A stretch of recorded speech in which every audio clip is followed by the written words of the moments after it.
大家平安，欢迎收听10月7日的迦南之声。我是尤波牧师，今天要跟大家分享的是信心旅程，苦读将吞噬一切的幸福。撒母耳记下14到17章。先来读今天 RPG 的金句：一切苦毒、恼恨、愤怒、嚷闹、毁谤，并一切的恶毒，都当从你们中间除掉，并要以恩慈相待，存怜悯的心，彼此饶恕，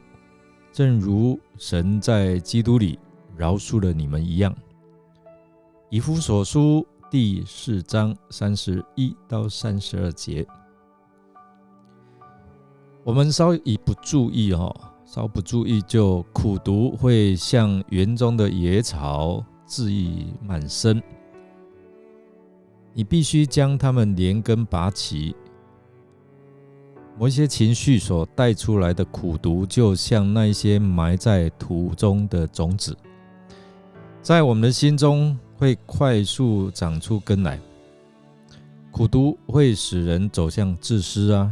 让人内心变得沮丧，对外显得暴躁易怒，让我们的生命结出腐败与坏的果子。若我们能够将这些苦毒杂草在刚刚萌芽的时候连根拔起，那么我们生命就能够迈向平静与安稳。大卫他在种下罪恶的种子之后，我们看到带来了一连串令他痛苦不堪的结果。首先是拔示巴所生的第一个孩子，在出生之后的7天就死了，紧接着女儿他玛被玷污，然后是暗嫩被刺杀，而押沙龙也畏罪潜逃到基述，躲藏在他舅舅的家里住了3年。可见种什么就收什么的属灵规则是无法逃脱的。罪的恶果就是这样环环相扣。我们看到了大卫他自己的儿女相互蹂躏残杀的状况，而身为父亲的大卫真是情何以堪啊！然而我们看到罪的影响力并没有因此停止。押沙龙的罪隔断了他与大卫之间的关系。罪的问题，弟兄姐妹，如果没有先解决就不可能有真正的和睦和慈爱。我们看到押沙龙他没有向上帝悔改自己的恶行，也没有主动向父亲认错请求原谅。但是作者告诉了我们，押沙龙给自己的女儿取名叫他玛，这也反映他为受玷污的妹妹打抱不平，多年来依然怀恨在心，也怨对父亲对此事的姑息。我们看到押沙龙他的态度，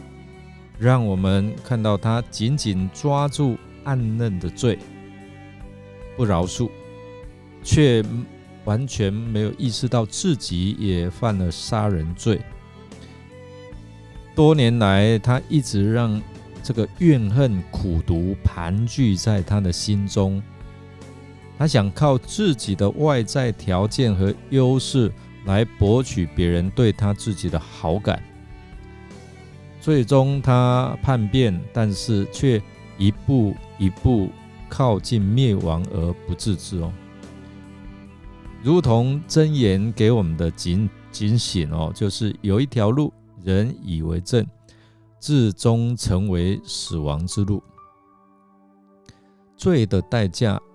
实在是惊人我们看到在罪的悔恨中不能走出来的大卫，虽然令人同情，而自以为义，凭借罪和怨恨盘踞在心头的押沙龙，也代表了许多被罪伤害过的人，若不懂得宽恕，心中的苦毒将会吞噬他一切的幸福。耶和华上帝是满有恩典的上帝哦，他赐给人类最美好的祝福，就是耶稣基督在十字架上的救恩。耶稣在十字架上为我们的罪被钉死，不仅仅是付清了罪的赎价，还赐给我们罪得赦免的恩典。只要我们谦卑来承认自己是罪人，接受耶稣基督成为我们生命的救主，我们就可以得着耶稣基督的救恩，成为因信称义、重生得救的人。因为这个信心，让我们走在上帝为我们预备的义路、恩典之路，除掉我们生命的罪的道路。我们得着耶稣的赦免，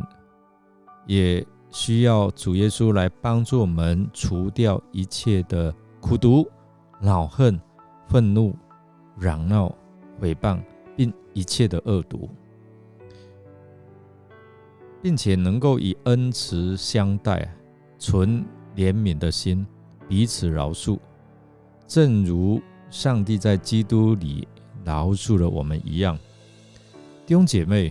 当我们每一次在用主祷文祷告的时候，我们读到，当我们得到主的赦免的时候，也要饶恕那些得罪我们的人、辜负我们的人。如果当你还没有饶恕的时候，你在讲免我们的债，或者是免了我们的辜负，如同我们免了人的债。台语说什么？下面我的辜负，亲像我要下面辜负的人。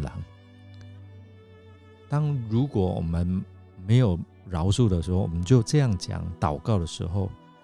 好像是欺骗上帝，如同我们饶恕了人。但愿我们能够真正从心里去饶恕这些伤害过我们的人，好叫这些苦毒能够从我们的生命当中来除掉，免得影响到我们的信心的旅程，能够得着神的恩典。我们来默想，若不懂得宽恕，心中的苦毒将吞噬一切的幸福，你同意吗？押沙龙心中的苦毒导致他走向叛变及灭亡的道路，这对你我有何提醒呢？想看看哦。我们一起来祷告。现在天父上帝，你在基督耶稣里面已经饶恕了我们，而耶稣基督为我们钉十字架，是为我们付上代价。借着今天的经文，我们看见押沙龙心中充满了苦毒、怨恨、不饶恕，他没有办法饶恕暗嫩，饶恕他的父亲，因此我们看到心中的苦毒吞噬了他一切的幸福。主啊，帮助我们能够透过这些的经文提醒我们能够赦免那些过去伤害过我们的人，除掉我们心中这些苦毒与怨恨，使我们的心因着主你的真理得到真正的自由跟释放。谢谢耶稣，我们这样祷告是奉靠主耶稣基督的圣名求，阿们。感谢您的收听，如果您喜欢我们的节目，欢迎与人分享。我是友伯牧师，祝福您在主里面真正的得着自由跟释放，让你心中是充满了感恩，充满了饶恕。我们明天再见哦。